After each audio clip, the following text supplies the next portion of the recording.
네, 우리 다윗의 유업과 영적 가문 일국이 시리즈 두 번째 사무엘상 9장 은혜를 아는 자입니다.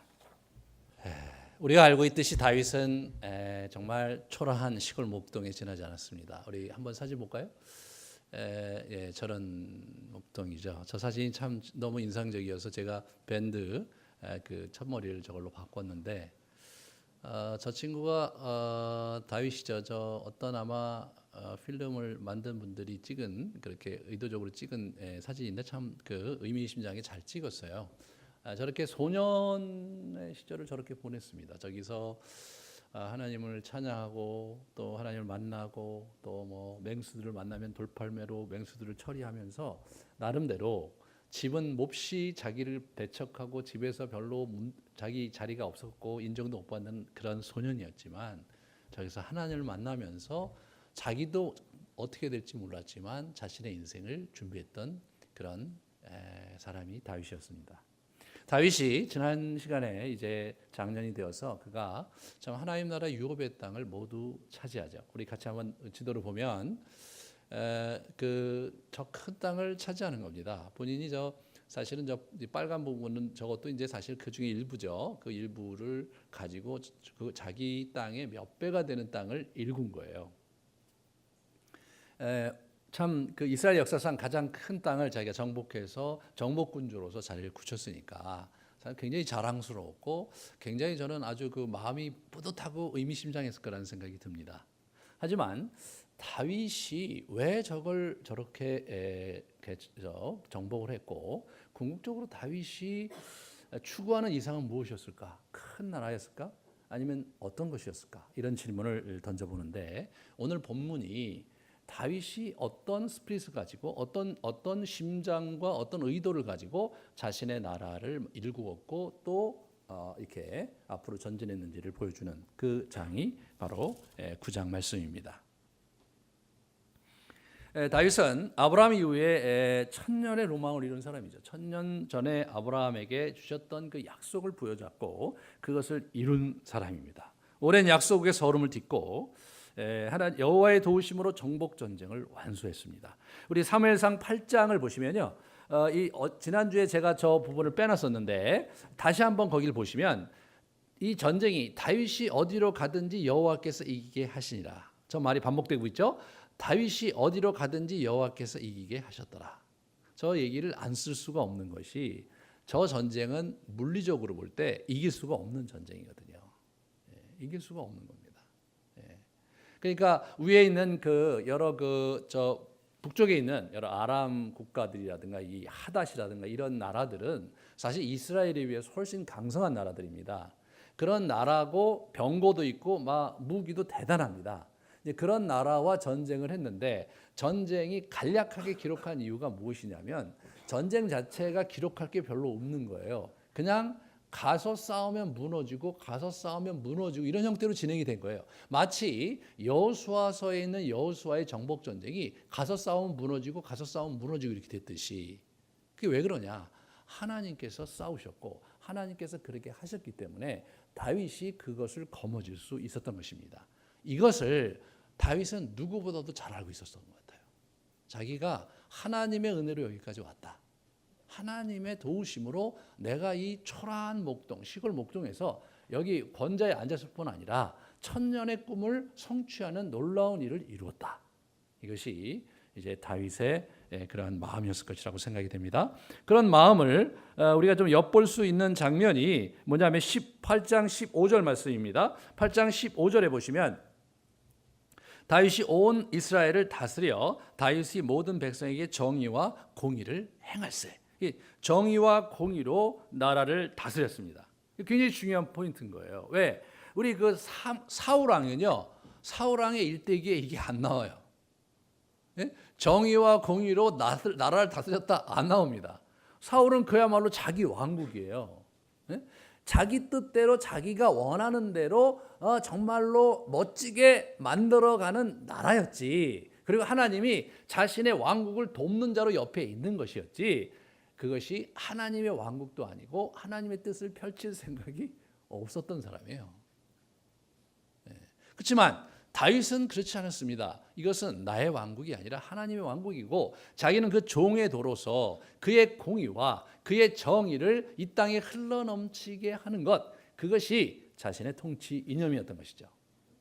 그런데 여기서 이제 우리가 좀 생각해 봐야 될 것이 뭐냐면 이 다윗이 이루어놓은 업적에서 우리가 잘 봐야 될 것이 저렇게 큰 나라를 마치 고구려의 광개토왕이 엄청나게 큰 그 중원의 그 대륙까지 이렇게 쭉 하면서 그냥 만주 벌판을 다 차지해서 큰 나라를 이루었다. 이제 그런 차원에 있는 것이 아니고 이분이 그렇게 이룬 것은 하나님의 백성들이 유업의 땅에서 자신의 유업을 펼칠 수 있는 기회를 열은 것입니다, 여러분. 이스라엘 백성에게 약속의 땅이 이미 불화받은 적이 이제 400여 년 전에 여호수아 시대에 있었거든요. 불화는 받았는데, 그래서 이제 그 당첨권은 갖고 있어요. 그런데 어떻게 되냐면 아파트가 안 지어지는 거예요. 아파트 분명히 당첨권을 갖고 초기 투자도 했는데 분명히 준다고 구획도 나와 있고 자기 서류도 받았는데 아파트가 안 지어지는 겁니다. 참 사실은 그런 마음이 어떤 것이, 그게 자그마치 400년 동안 끔찍도 않고 있었다가 드디어 400년 동안 거의 잃어버렸던 것 같은 그 토지 문서를 구체적으로 부여잡게 된 것입니다. 그러면서 각 가문이 자기 나름대로의 인생의 의미를 그 땅에서 찾으면서 하나님 나라의 유업을 갖고 살 수 있는 새로운 시대를 이들이 구가하게 되는데, 그것이 제대로 순기능을 하게 하려면 이 나라 자체가 정의와 공의롭게 흘러가야 그게 가능한 것입니다. 그렇지 않으면 또 소수의 권력층들과 소수의 가진 자들과 그렇게 술수와 권모에 능한 사람들이 사실은 나라를 휘젓고 다닐 것이 너무나 분명하죠. 공정한 룰을 가지고 공의롭게 나라를 통치한다는 것은 그것은 곧 그 나라가 하나님의 법과 질서 가운데 흘러간다는 것을 의미하고, 그것은 모든 그 가문들이 각자 자기의 그 양껏 자신의 최선을 다해서 자신의 인생을 달려갈 수 있는 기회가 열렸다는 것을 의미하는 것입니다. 다윗은 그런 사람이었습니다. 다윗은 하나님 나라 유업의 땅을 차지했을 뿐만 아니라 그 유업의 땅에서 하나님의 백성들이 자신의 유업을 마음껏 읽을 수 있는 기회의 문을 열고 그것을 뒤에서 백업하고 그리고 그렇게 할 수 있도록 행정 조치를 취한 사람, 이 사람이 바로 다윗입니다. 그런 그가 요나단의 그 은혜를 생각합니다. 어느 날 요나단을 생각하면서 사람을 불러서 혹시 사울의 집에 살아남은 자가 있느냐라는 그런 지시를 내려서 사울의 집 종이었던 시바라는 사람을 불러서 드디어 요나단의 아들 무비보셋이 살고 있다는 얘기를 듣고 득달같이 사람을 보내서 무비보셋을 호출하는 이야기가 처음에 이제 시작이 됩니다. 이 사람이 3절에 보면 왜 그를 부르냐, 내가 이 요나단의 은혜, 요나단을 생각하면서 은총을 베풀기 원한다. 그것이 그 이분의 의도였습니다. 당시에 정치적으로 우리나라도 마찬가지였지만 당시에 정치적으로 어떻게 되냐면 자기의 정적들은 예의주시하고 자기가 정권을 잡으면 이전 왕조를 이제 이렇게 죽이거나 또는 이렇게 뭐 종으로 팔아버리거나 그래서 다시 이렇게 재기할 수 없도록 하는 것이 그 당시 일반적인 관례였는데 이 다윗이 그러함에도 불구하고 그가 순수한 마음으로 그렇게 했던 것이 오늘 이렇게 보여집니다. 왜냐하면 보시면 우리 그 7절에 보시면 그가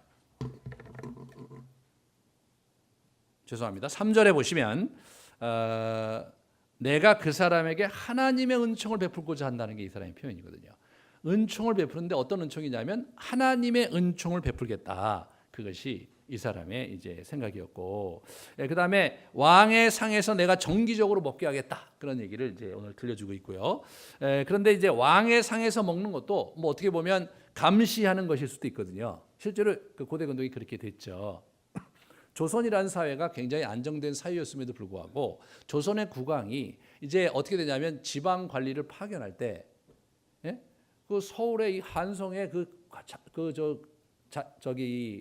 집안 식구들과 이거 다 한성이 있어야 되는 거예요. 본인만 파송을 하는 겁니다. 그러니까 지방에 이제 관리로 파송을 받는데 밤이 적적하니까 이 나라가 전문적으로 기생을 양성을 해서 그래서 거기다가 수청을 들게 잠자리를 주도록 한 거, 그게 조선이라는 사회가 갖고 있는 실체거든요.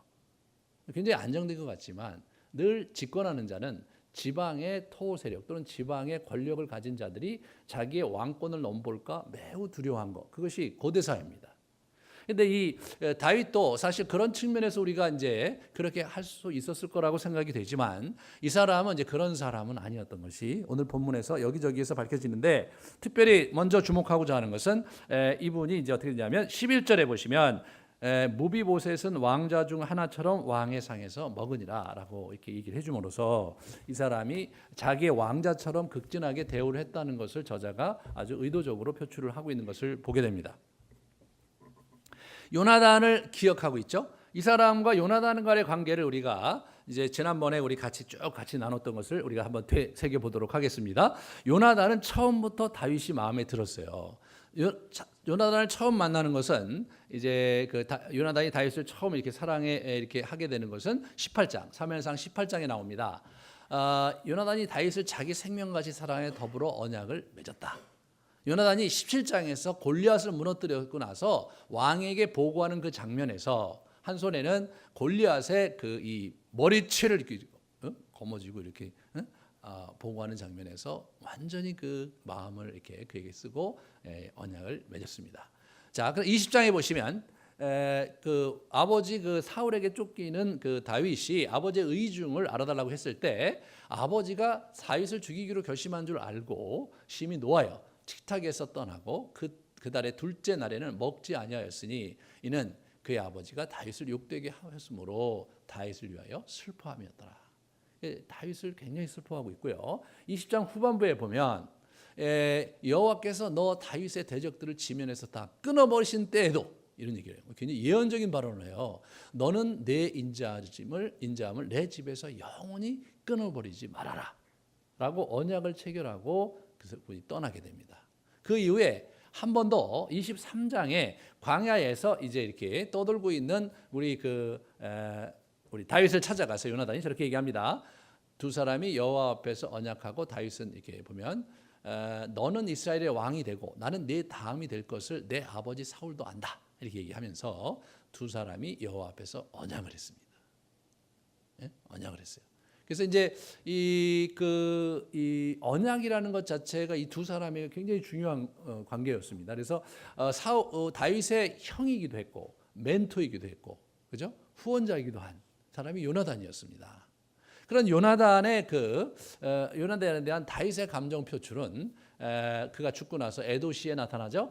그대는 내게 심히 아름다움이라 그대가 나를 사랑함이 기이하여 여인의 사랑보다 더하였도다. 형 요나단이요. 이렇게 나오는 거죠. 그러니까 이분이 그러니까 그 요나단을 자기가 지금 부인이 여러 명 있어요. 부인이 여러 명이 있음에도 불구하고 그 여인의 사랑보다 더 귀한 사랑을 그 사람이 요나단이 나에게 주었다. 그렇게 고백을 하고 있는 것입니다. 그렇기 때문에 사실 그 요나단에 대한 다윗의 애정은 굉장히 깊은 것을 우리가 보게 되고, 그런 요나단을 추억하고 기억하면서 이제 후대하려고 하는 그런 장면을 우리가 보게 됩니다. 이제 우리가 무비보셋 이야기로 요나단의 아들 무비보셋이 살아있는 거죠. 근데 오늘 본문에 보시면 무비보셋이 3절에 보시면요. 3절에 보시면은 다리 저는 자니이다 이렇게 얘기하고 있고요. 13절 맨 마지막에 보시면은 그는 두 발을 절었더라 이렇게 나옵니다. 근데 원어에 보면 3절에도 두 발을 절었다. 두 발을 저는 사람이다 얘기 나오고요. 마지막에도 두 발을 저는 거예요. 이 사람이 두 발을 저는 사람이었습니다. 어떻게 다 두 발을 저랬느냐? 그것은 앞에 그 사무엘하 3장인가요? 네. 그죠? 4장이군요. 4장 4절에 보면 요나단과 사울과 요나단이 죽었다는 소식이 이제 이스라엘 평지 길보아 전투에서 완전히 다 죽었잖아요. 그 소식이 오자 그의 나이가 5살쯤 됐는데 유모가 안고 도망할 때 급히 도망하다가 아이가 떨어져서 절개된 겁니다. 혼비백산에서 완전히 이제 요나단까지 죽었으므로 사실은 완전히 괴멸된 거거든요. 그러니까 이 사람들 그 소식을 듣고 도망가는데 아이가 이제 넘어진 거죠. 이제 골절이 된 거예요.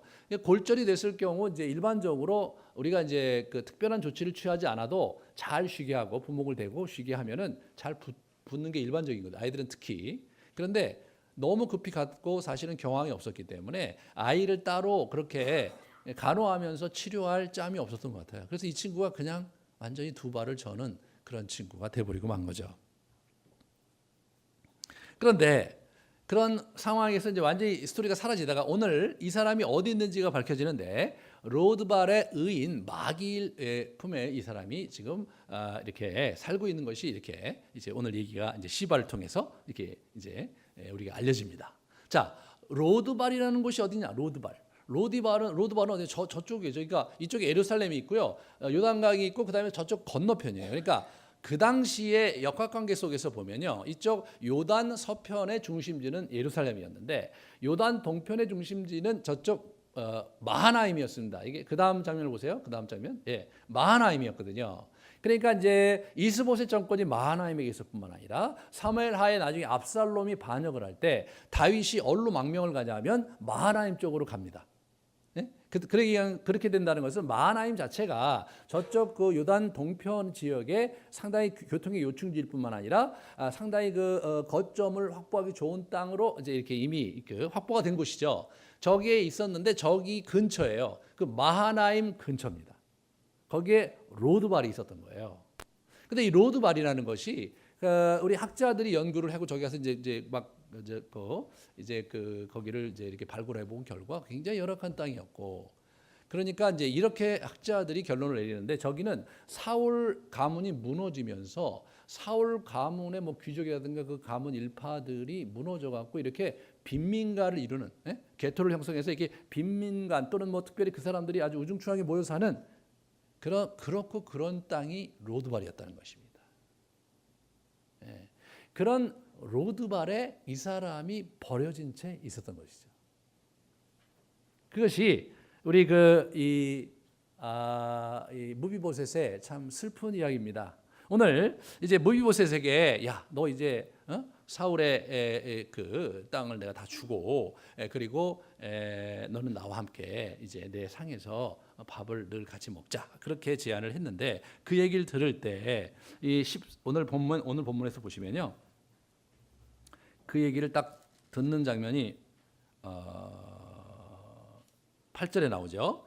그가 절하에 이르되 이 종이 무엇이기에 왕께서 죽은 개 같은 나를 돌아보시나이까 하니라, 이렇게 나오죠. 죽은 개 같은 나를 제가 뭔데 저를 이렇게 돌아보십니까? 아마 이 사람이 다리가 불편하니까 뭐 부목이 있었던가 아니면 어떻게 막 일어나갖고 저를 이렇게 간절히 이렇게 하면서 왕이시여 제가 뭔데 죽은 개 같은 저를 돌아보십니까? 그렇게 얘기한 거죠. 그러면은 그 다음에 뭔가 있었어야 될 것 같은데 거기서 장면이 끝나요. 거기서 끝납니다.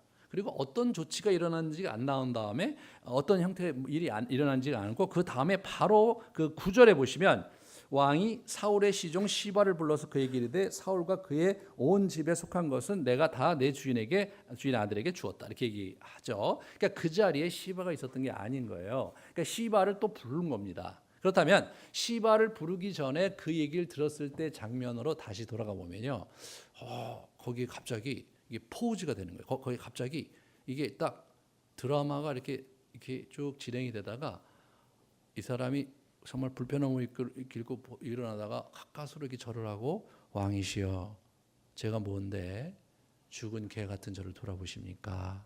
했는데 그리고 끝난 거예요.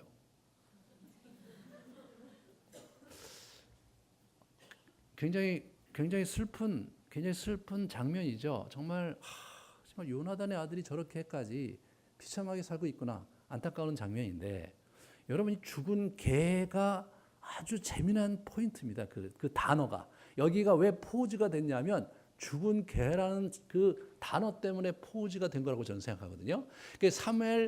사무엘상 24장에 다윗이 우리 그 사울 왕이 쫓길 때 한 얘기예요. 저게요. 이스라엘 왕이 누구를 따라 나왔으며 누구의 뒤를 쫓나이까? 죽은 개나 벼룩을 쫓음이니이다.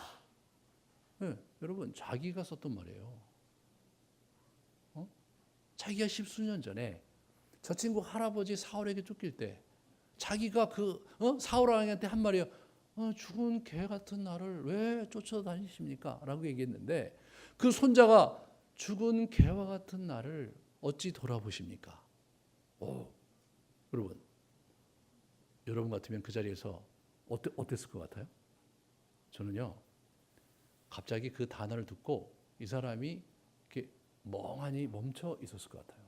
그 단어가 가슴에 확 박히면서, 그러면서 그때 이후로 있었던 여러 가지 일들이 주마등처럼 흘러가고, 요나단과 있었던 일, 사울왕과 있었던 일, 그런 일들이 그냥 이렇게 쭉 주마등처럼 쫙 펼쳐지면서 그 친구를 이렇게 넌지시 보면서 한동안 시간을 보냈을 거라고 저는 생각합니다.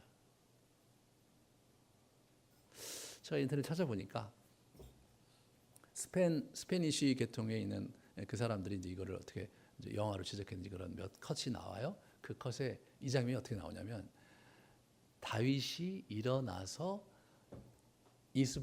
무비보셋을 가서 끌어안는 장면이 나오더라고요. 그 드라마를 찍은, 그 영화는지 드라마인지 모르는데 그걸 찍은 감독은 그 장면을 그렇게 채운 거죠.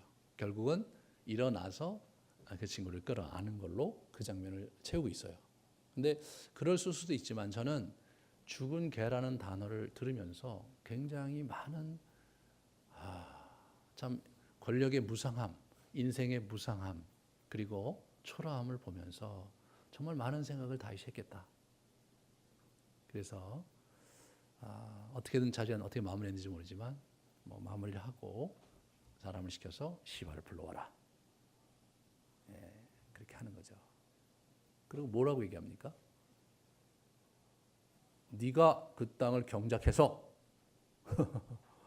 무비보셋을 섬겨라, 이렇게 얘기하는 겁니다. 무비보셋 섬겨라 말이에요. 참 다윗의 인품과 그의 마음이 이렇게 잔잔하게 이렇게 느껴지면서 너무나 아름다운 한 장면이다. 그리고 인생에 정말 이런 컷을 이렇게 경험한다는 것이 다윗에게 참 큰 의미가 있었겠다, 그런 생각이 듭니다. 우리는 이 상황을 가만히 보면서 이 장면에 드러나는 아주 재미난 두 사람을 우리가 이렇게 같이 보게 됩니다. 하나는 마길이라는 사람이죠. 로드발의 의인 마길, 그는 신의를 지키며 살아갔던 사람이고, 또 하나는 아주 처세술에 능했던 이런 시바입니다. 이 마길이라는 사람은요, 사실 그 당시에 왕족 다윗이 정권을 잡았기 때문에 실제로 다윗 정권과 이 사울 일가가 이게 거리를 둘 수밖에 없고 긴장 관계에 있었을 것이라는 건 너무나 자명하죠. 그래서 우리가 언뜻 보기에 이제 이렇게 다윗이 정권을 잡아가고 강력한 지지가 있고 그렇게 되면서 잘 흘러간 것이 보이지만, 나중에 압살롬의 구테타, 아들 압살롬의 구테타가 있고 이 사람이 궁을 두고 떠나는 과정에서 압살롬이 죽고 돌아오게 돼서 이제 예루살렘을 복귀하는 그 와중에 세바라는 사람이 반란을 일으킵니다. 이 세바라는 사람이 누구냐면 베냐민 지파 사람이에요. 우리가 다윗을 섬기지 말고 이제 다윗을 떠나 새롭게 나라를 만들자 그러면서 이 사람이 결집을 시켰는데 사람들이 많이 모였어요. 그 얘기는 뭐냐 하면, 이게 저변에 사울을 지지하는 세력의 흐름이 여전히 강성하게 있었고, 그리고 그것이 늘 견제하면서 있었다는 것을 의미하는 거죠. 현실 정치라는 게 그거 아닙니까? 그죠? 쉽사리 그렇게 상대편에게 마음을 주지 않죠. 우리 그 한국 사회가 그렇죠. 서로 상대방에 마음을 안 주는 거예요. 상대방의 정치 노선과 그 세력에 마음을 안 주는 것까지는 제가 이해가 되는데, 그 편에 선 사람까지 마음을 안 줘. 우리는 그 정도예요. 그죠? 나하고 다른 정치적인 견해를 갖거나 다른 정당을 지지하는 사람한테 거리를 둬. 우리는 좀 더 순박하죠. 우리가 좀 촌스러워요. 자우지간 그렇게 이제 우리가 사는데, 여기도 그랬던 거예요. 여기 뭐냐면, 이게 다윗이 갖고 있는 정치적인 긴장 관계였던 거예요. 여러분, 그런 긴장을 생각해 볼 때 고대 사회에서 마길이 이 무비보셋을 자기 집안에서 데리고 있다는 것은 굉장히 커다란 어려움을 동반하고, 때로 그 대가를 참혹하게 치러야 될지도 모르는 위험한 상황인 거예요.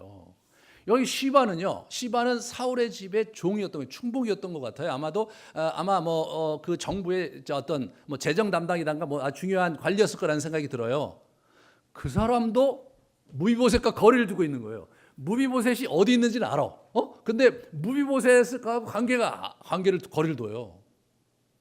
이런 게 그런 그 분위기 속에서 마귀라는 사람이 그렇게 그를 끌어안고 있었다는 것은 너무나 재미있는데, 근데 실제로 오늘 본문 하나 갖고 이 사람의 심성을 다 엿볼 수가 없는데, 다행히 이 사무엘하 저자는 마귀를 한 번 더 우리에게 보여줍니다. 그것이 이제 그 17장에 나와요.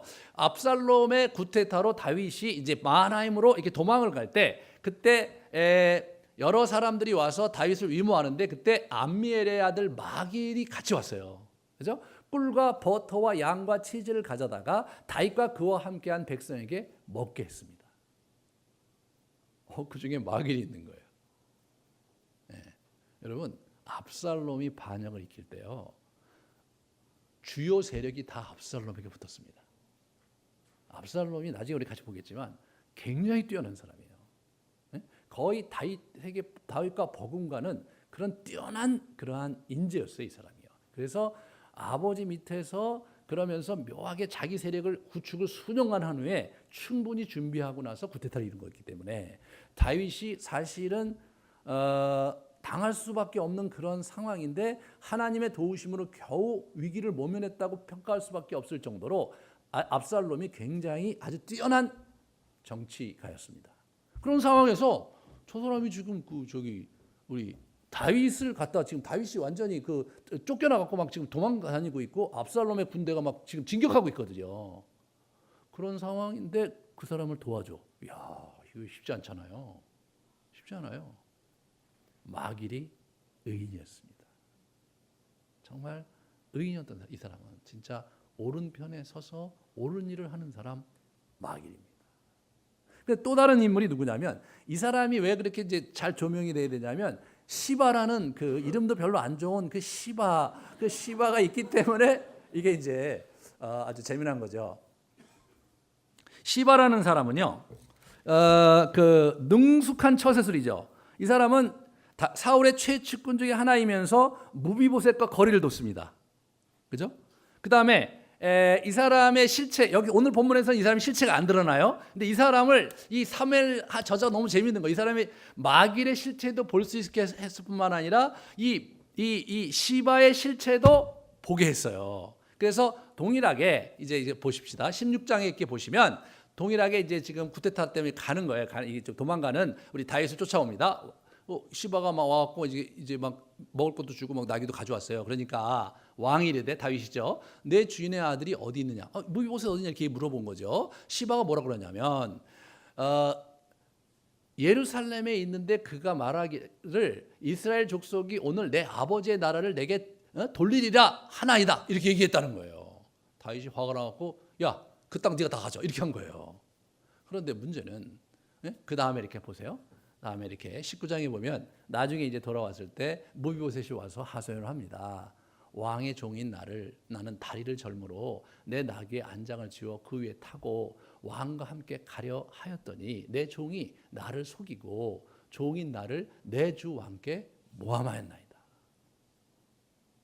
이 사람이요, 그냥 누구예요? 이게 이 시바가 이름만 안 좋은 게 아니라 질이 안 좋은 사람이 분명하죠. 이 사람은요, 그런 사람인 거예요. 아주 처세술이 굉장히 능란해요. 여러분, 이게 오늘 본문 10절에 기가 막힌 표현이 나와요. 10절 맨 마지막에 보면 시바는 아들이 15이요 종이 20명입니다. 전 정권의 행정관리였던 사람일 거라고 추측이 되는데, 이 사람이 아들이 15인 거예요. 종도 20명이나 돼요. 와, 그러면요, 이게 부인이 얼마고 종이 20명이니까 한 가문과 가세를 이루고 살고 있는 부유한 사람이잖아요. 사울의 정권은 망했는데 시바는 건재합니다. 이게 처세술에 능한 자들이 이 세상을 아주 아름답게 사는 모습이죠. 이 시바가 그렇게 살고 있는 거예요. 그래서 야, 정말 시바처럼 살면 안 되겠다, 이런. 그래서 우리가 이제 이 본문에서요, 그러니까 우리 그 사무엘하에서 저렇게밖에 안 얘기해요. 팩트만 얘기해요. 판단은 우리에게 주는 거예요. 마길도 팩트만 얘기해요. 평가를 안 해요. 굉장히 재밌는 거예요. 그러니까 이게 이게 사무엘상하도 그렇고 역대기상하, 열왕기상 이렇게 쭉 보시면 중간 중간에 잠깐씩 등장하는 사람들이 있어요. 근데 가만히 그분을 그 잠깐씩 등장하는 인물이지만 그 사람을 가만히 묵상해 보면요, 저자가 얘기하고 싶은 그런 것들이 거기 보여요. 이렇게 보여요. 예. 우리가 묵상하면서 찾아 먹어야 될 것들인데 참 이 마길과 시바의 인생 속에 이 두 사람의 그 사는 모습 속에서 정말 우리가 어떻게 살아야 되는지를 이렇게 한번 이렇게 가늠해 볼 수 있는 좋은 그런 예다, 이렇게 우리가 생각해 볼 수가 있습니다. 왕의 상에서 항상 식사를 하게 된 거죠. 예. 그래서 우리가 이제 이렇게 보는데 우리가 이제 여기서 이제 주목하고 싶은 인물은 우리 다윗과 무이보셋인데, 우리가 이 은혜를 아는 자 다윗, 은혜를 아는 자 무이보셋입니다. 다윗은요, 사울과 요나단의 가문을 다시 일으켜 세워주고 있죠. 3절에 보시면 하나님의 은총을 내가 시바한테 하나님의 은총을 내가 주기 위해서 물어본다. 왜 그런 얘기를 해요? 시바가 왔는데 야, 사울의 집에 죽여 살아남은 자가 있냐? 시바가 약간 좀 긴장했을 거 아니에요. 정치적으로 이게 도대체 무슨 사화가 벌어질 수도 있고 얼마나 긴장하겠어요. 왕이 지금 완전히 권력을 거머쥐고 엄청난 그 정복 전쟁에서 승자의 길을 갖고 막 이 맹위를 떨치고 있는데 이 사람의 말 한마디에 이제 완전히 인생이 죽고 살고 하는 그런 초권력자가 된 사람이 찾으니까 긴장을 했겠죠. 그러니까 그걸 눈치를 보면서 다윗이 그게 아니고 내가 하나님의 은총을 베풀려고 하니까 누구냐? 그러니까 이제 마음 놓고 얘기를 한 거지 않습니까? 그러면 이 사람이 베풀고자 했던 하나님의 은총이 무엇인가 이거죠.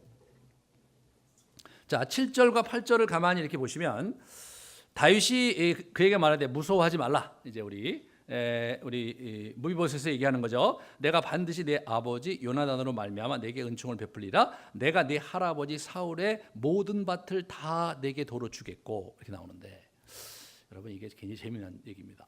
밭이란 말이 재미있는 거예요. 밭. 내 할아버지의 모든 땅을 내게 주겠고도 아니고요, 내 할아버지의 모든 소유를 주겠다도 아니에요. 할아버지의 밭을 주겠다는 거예요. 이 밭은 뭐냐? 밭은 레위기에 보면요, 이게 유업의 땅입니다.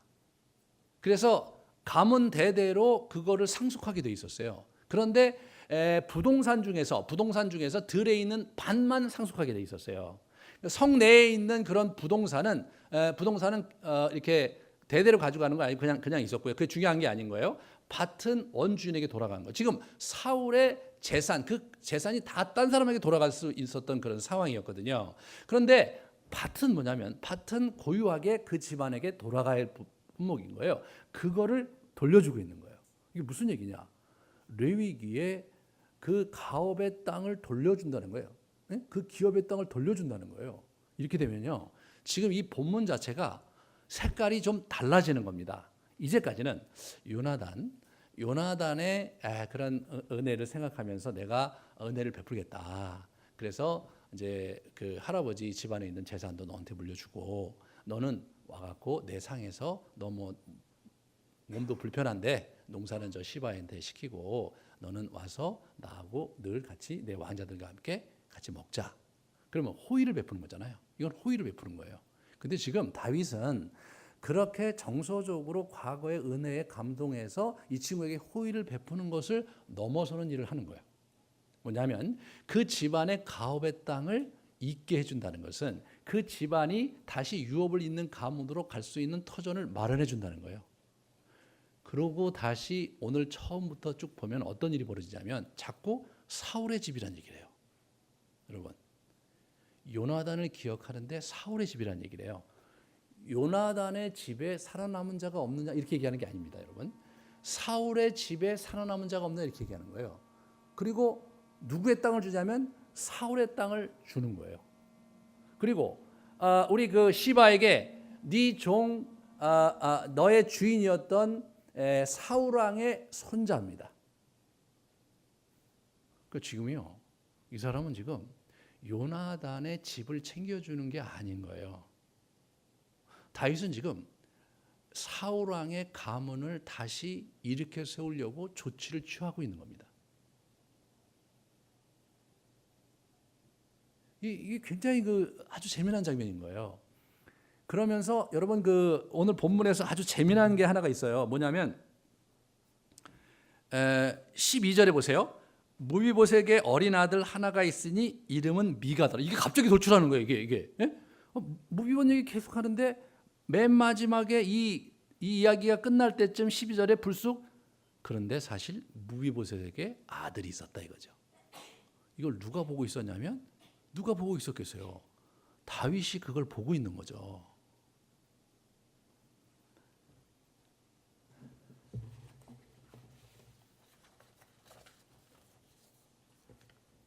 이 사람은요, 지금 이 사람의 그 정신이 뭐냐면 하나님의 은총을 베푼다는 이 사람, 이 다윗이 갖고 있는 철학이 뭐냐면 그 사람이 하나님 나라의 기업, 그의 분복을 붙잡고 살아갈 수 있도록 도와주고 뒷심이 되어주고 기회 문을 열어주는 게 하나님의 은총을 베푸는 거라고 다윗이 적용하고 있는 겁니다.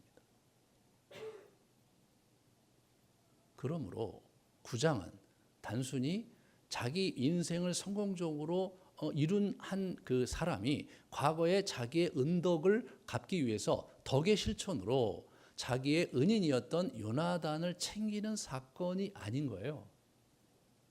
이것은 다윗이 자기가 세운 나라가 어떻게 가야 될 것인가에 있어서 특별히 그의 심중에 하나님 나라 유업을 생각했을 뿐만 아니라 자기의 백성들이 하나님 나라 유업을 갖고 살아가는 것을 간절히 원했는데 누가 보기에도 정치적으로 볼 때 사울의 집만은 빼놨어야 될 것 같은데, 그죠? 그 집을 그렇게 밀어주는 예를 저자가 우리에게 들어줌으로써 다윗이 어떻게 자기 인생을 어떤 철학을 갖고 살아갔는지를 보여주는 거죠. 이게 다윗의 인생 철학이에요. 우리가 이제 계속해서 무비보셋 얘기를 좀 들어볼게요. 이 무비보셋도 참 이 요나단과 같이 참 이거 아버지를 닮아서 부전자적인 훌륭한 친구예요. 그래서 그 19장 24절부터 30절 다시 올라가 버리면 이렇게 되면 거기도 이제 저 얘기하기 전에 앞부분에 이게 얘기가 나와요. 사무엘하 19장을 다시 좀 보여주세요. 예. 사울의 손자 무비보셋이 내려와서 왕을 맞으니 그는 왕이 떠난 날부터 평안히 돌아온 날까지 그의 발을 맵시 내지 아니했고 그리고 그의 수염을 깎지 아니하고 옷을 빨지 않았습니다. 대단하잖아요. 아버지잖아요. 아버지가 금식하고 슬퍼했잖아요. 이 사람 똑같아요. 그 다음에 이렇게 보세요. 그 다음에 왕이 그에게 이르되 내가 어찌하여 또 내 일을 말하느냐 내게 이르노니 너는 시바와 밭을 나누라 하니 야 시바에게 줬으니까 또 미안하다 내가 반은 너한테 줄게 이렇게 얘기한 거예요. 그랬더니 무비보셋이 왕께 아뢰되 내 주 왕께서 평안히 왕궁에 돌아오시게 되었으니 그로 그 전부를 차지하게 하옵소서. 이 사람이요 요나단과 같아요. 제2의 요나단이에요. 저 얘기를 듣고 그 이후에 어떤 일이 있었는지는요 더 이상 기록을 안 했어요. 아마 시시비비를 가려서 어떻게 조치했는지 우리는 잘 몰라요. 그리고 사무엘하 저자는 그게 지금 중요한 게 아닌 거예요. 무비보셋이 저렇게 살았다는 게 중요한 거죠. 그래서 무비보셋의 일가가 어떻게 됐느냐가 역대기 4장에 나오는 겁니다. 그래서 우리가 이제 역대기 4장으로 넘어가면요. 여기 보시면 9장에 보면 이 요나단 아들의 가문이 나와요. 요나단의 아들은 무리바알이라. 무리바알은 우리도 처음 듣는 이름이에요. 무리바알은 미가를 낳았고, 그럼 어떻게 됩니까? 무리바알이 무비보셋의 또 다른 이름인 거예요. 예? 이름이 이제 여러 가지 나와요. 가령 우리 기드온 같은 경우도 여룻바알 다른 이름이 있었거든요. 그러니까 이제 무슨 이유인지 모르지만 이름이 또 하나 있었던 거예요. 무리바알인데 무리바알이 미가를 낳았는데 하나밖에 아들이 없었죠. 이 사람이 불편했고 뭐 가난했으니까. 그리고 미가의 아들들은 비돈과 멜렉과 다레아와 아스다 이거예요. 그러면서 아스는 쭉 나가요. 무비보셋 이후로 이 가문이 다시 일어나고 있는 겁니다. 이게 지금 사무엘하 저자가 우리에게 들려주고 싶은 얘기인 거예요. 이 가문이 지금 다시 기사회생하고 있는 거죠. 예? 다윗이 은총을 베풀었어요. 무비보셋이 그 은총을 그대로 받으면서 아버지 요나단 같이 신실하게 삽니다. 하나님께서 그 가문을 축복하셔서 대대로 이어지는 이야기가 역대기에 기록이 되고 있는 것이죠. 이것이 바로 다윗이 열고자 하는 세상이었던 거죠. 이것이 바로 다윗이 자기 왕국을 공의와 정의로 다스리면서 자기의 백성들이, 하나님의 언약 백성들이 그렇게 살았으면 하는 그의 정신인 겁니다. 그의 이 유업에 대한 이런 정신이 집약되어 있는 것이 시편 37편인데 다음 주에 정천호 강도사가 그것을 강의하게 될 겁니다. 그걸 자꾸 읽어보시고 또 읽어보세요. 왜냐하면 그 37편이 결국 예수님이 마태복음 5장 6절에 그걸 인용함으로써 그게 도장을 찍었다고 지금 말씀드렸잖아요. 그 본문이 이제 우리가 알 수, 그러니까 이게 우리가 이게 다윗이 이렇게 살았구나. 다윗이 광개토왕 같이 그렇게 대단한 왕국을 이루었다. 그리고 그 하나님 원하시는 그런 언약의 땅을 다 일구었다. 이런 차원으로 얘기를 끝내서는 안 되는 거로구나. 이 사람은 지금 구체적으로 케이스 바이 케이스 주변에 있는 사람들이 그래서 궁극적으로 자기의 유업의 땅에서 자기 가문을 일구고 그 가문이 하나님 안에 축복받는 그런 삶을 일궈가는 그런 나라를 이 사람이 꿈꾸었던 거죠. 은혜를 아는 자 다윗입니다. 그죠? 은총을 베푸는 자 다윗이에요. 이 하나님의 은총을 베푸는 일 중에서 최고가 뭐냐? 최고의 가치가 있는 것이 상대방의 유업을 있도록 기회를 주고 뒷심이 되어주고, 그것이 가장 큰 하나님의 은총을 그들에게 나눠주는 거라는 거죠. 저와 여러분이 어떻게 이 땅을 살아야 될지를 생각해야 합니다. 우리가 정말로 복음을 가지고 많은 사람에게 복음을 전해서 또 예수를 믿게 해야 되는 거, 첫 번째 주님의 명령이지만 주님께서 말씀하셨듯이 양으로 생명을 얻고 더 풍성하게 얻게 하려 합니다. 그게 요한복음 10장 10절에 예수님께서 하신 말씀이거든요. 그가 양으로 생명을 얻고 더 풍성하게 그의 유업을 가지고 인생을 아름답게 펼칠 수 있도록 그렇게 우리를 부르신 거예요. 그러므로 저와 여러분이 그 길을 가야 합니다. 우리는 이미 첫 번째 생명을 얻은 자이므로 이제 은총을 베푸는 자로 살아야 돼요.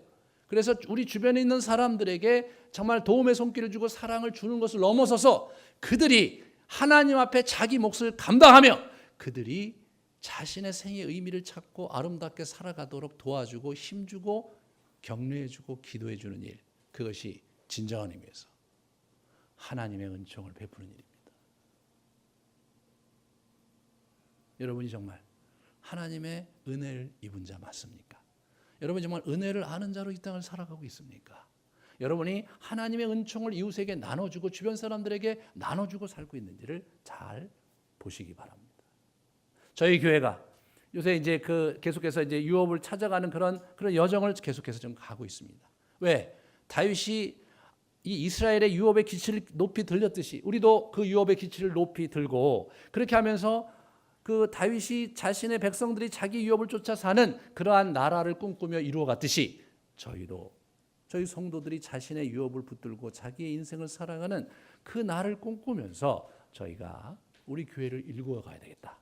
그런 생각을 하게 되는 것이며 우리의 이러한 수고와 우리의 이러한 정진이 궁극적으로 한국교회 다른 교회에 흘러가고 우리 주변의 많은 사람에게 하나님의 은총을 흘려내보내는 그런 교회로 살아가야 되는 것, 그것이 여러분과 제가 가야 될 길입니다. 정말로 하나님의 은총을 여러분들이 누릴 뿐 아니라 나눠주는 그런 인생을, 그런 가문을 살아주시기를 주님의 이름으로 축원합니다.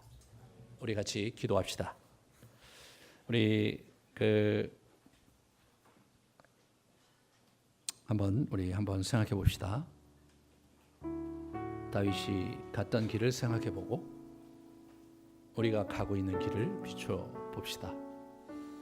우리가 하나님의 은혜를 받은 자로 우리는 정말 은총을 누리고 있는지, 정말 은총을 나눠주고 있는지, 나는 어디로 가고 있는지, 다윗이 갔던 그 길이 하나님이 원하시는 길인데 나는 어디쯤 와 있는지 돌아보는 시간을